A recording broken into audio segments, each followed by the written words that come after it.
Hey guys, and welcome back to my channel. If you haven't already figured out by my ridiculous costume, we're going to be talking about Halloween today and how to make sure your child with autism has a happy and successful Halloween. My name is Jessica Leichtweisz. I'm the CEO of Hope Education Services. If you're a parent who's concerned about whether or not you're going to make Halloween an incredible, lifelong, memorable experience for your child, watch this video to the end, because by the time we're done, you're going to be confident that you know how to make sure your child has a happy, healthy, and successful Halloween.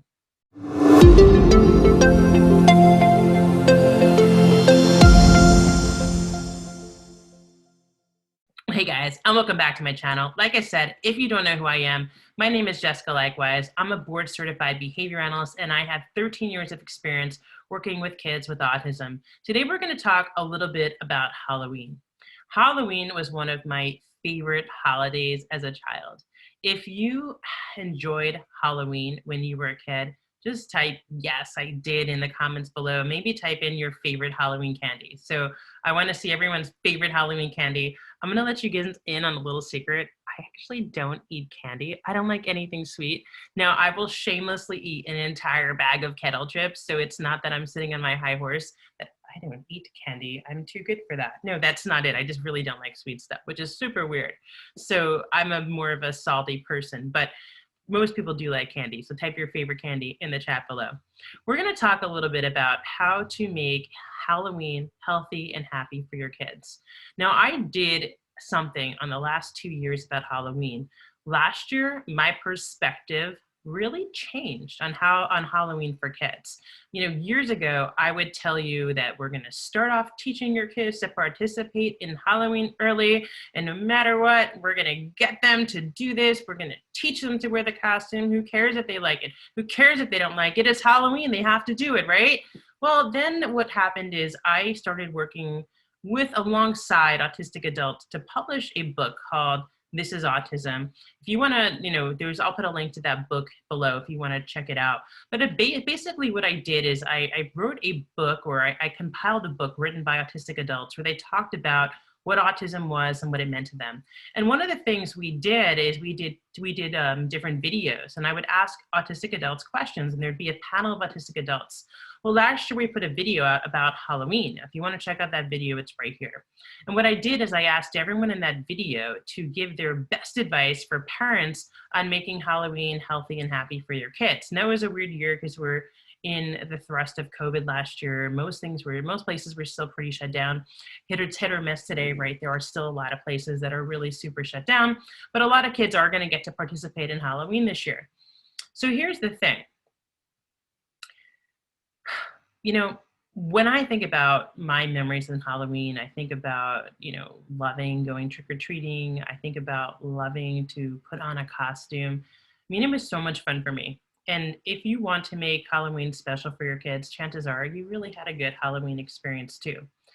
I think that the first thing to remember that when you're trying to create a fun experience for your kids is what may be fun for your kids may be different than what was fun for you or fun for I. So like I said, years ago, I would give parents tips on forcing kids to wear costumes, getting them used to it ahead of time. I'd tell parents, okay, we're gonna start preparing for Halloween 2-3 months in advance. We're gonna use a shaping procedure. We're gonna use systematic desensitization. We're gonna gradually introduce your child to the concept of a costume if it's something that they struggle with, because by hell or high water, on Halloween, your kid is going to wear that costume.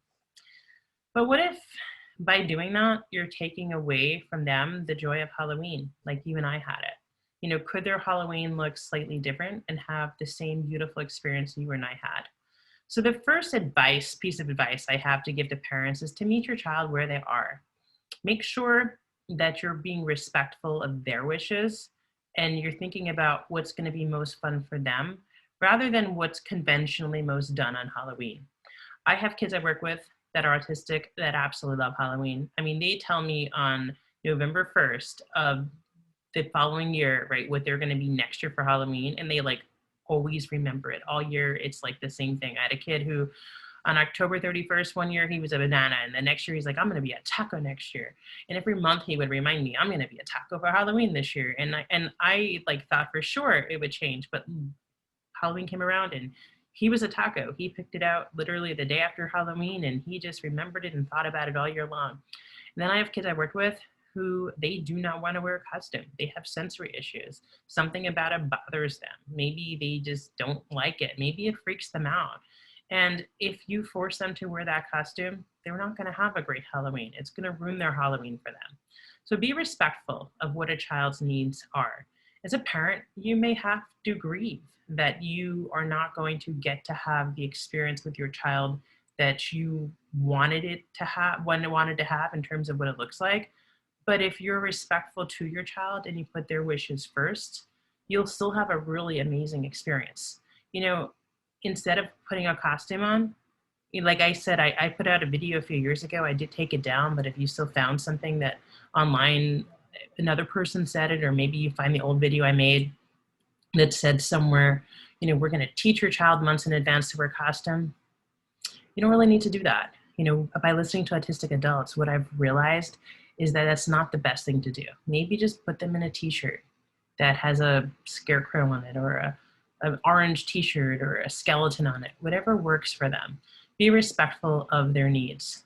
Now, a lot of kids who, you know, they do want to participate in Halloween. So maybe when they do want to go trick-or-treating and they do want to go to the doors, but they're not really sure what to do or say, that causes anxiety. So here's my best advice for that. Number one, if your child does want to participate in Halloween, but you're afraid to go door to door because maybe they're afraid to go door to door because they're not sure what to do, there's two things you can do with that. Number one, you can practice and rehearse ahead of time what they're going to say. That'll make them more comfortable. Make it fun when you're practicing and rehearsing it, right? So you're not building up anxiety, but you're building up excitement. Number two, if your child is not able to communicate, you can use a card that just says, you know, my name is Tyler and I'm autistic, trick or treat, happy Halloween. And just have him learn to show that card if he doesn't want to say something. That can be a way that they can participate still and have a really great experience. The other thing you can do is use it in a more contrived setting. Maybe get together a few family and friends and just have them go to just a few places and just buy a bag of candy. If you were like me and you loved coming home with that like pillow sack full of candy, we didn't have like fancy bags like they have now. I'm a little jealous. We just use like our pillowcases. But the cool thing is if you came home with a whole pillowcase full of candy, you know, buy your kid a bunch of candy. Just have grandma, grandpa, the aunts and uncles. You can do that. You can have the child go around different rooms in the house and go trick-or-treating if it's too overwhelming to go into the community. You know, whatever it is that works to make it a happy and healthy Halloween. The third thing I'm going to say, especially if your child's receiving behavior services, this is a great time to make sure you're teaching safety in advance. We do know that in Halloween time, there can be things that are spooky and scary. We know that children with autism, not always, but they're more prone to running or elopement, especially if they get scared. We do want to make sure that this is a good opportunity to practice safety skills. So make sure in preparation for Halloween, you're working on safely crossing the road, you know, who to talk to strangers, not to talk to strangers, making sure you're not getting in anyone's car you don't know, looking both ways for cars. We know that, right, a lot of times parents bring kids from door to door and you would hope they're paying attention on Halloween, but we want to make sure that everyone's safe. So I really hope these tips have helped you to really understand how to create a fun, memorable, and amazing Halloween for your child with autism. And even if it looks a little bit different than what you thought it would look like, it can be really fun for everyone involved, including your child, when you're putting their needs first. So I really hope this has helped you. If you have any questions for me, head over to my website, hopeeducationservices.com.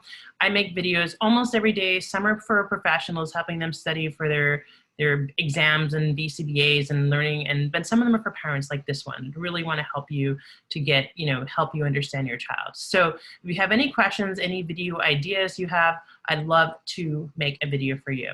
So head over to my website, hopeeducationservices.com, and I hope to connect with you on the next video.